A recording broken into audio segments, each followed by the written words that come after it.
Evening everyone. সকালবেলা আজকে রান্না করতে করতে আমার গ্যাসটা ফিনিশ হয়ে গেছে।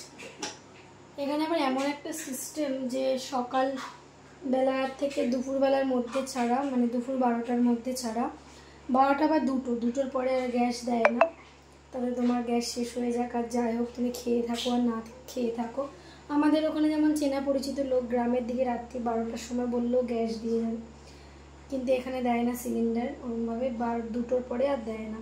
তো আমার যেহেতু অনেক সকালে শেষ হয়ে গেছে আর আমার কাছে টাকা ছিল না, তো আমি সবথেকে বড় কথা মানে প্লাস পয়েন্ট হলো আমার রান্নাটা কমপ্লিট হয়েছে, রান্না হয়েছে মানে তরকারিটা পুরো ফুটে গেছে, নামাবো সেই সময় দেখেই গ্যাসটা অফ হয়ে গেছে।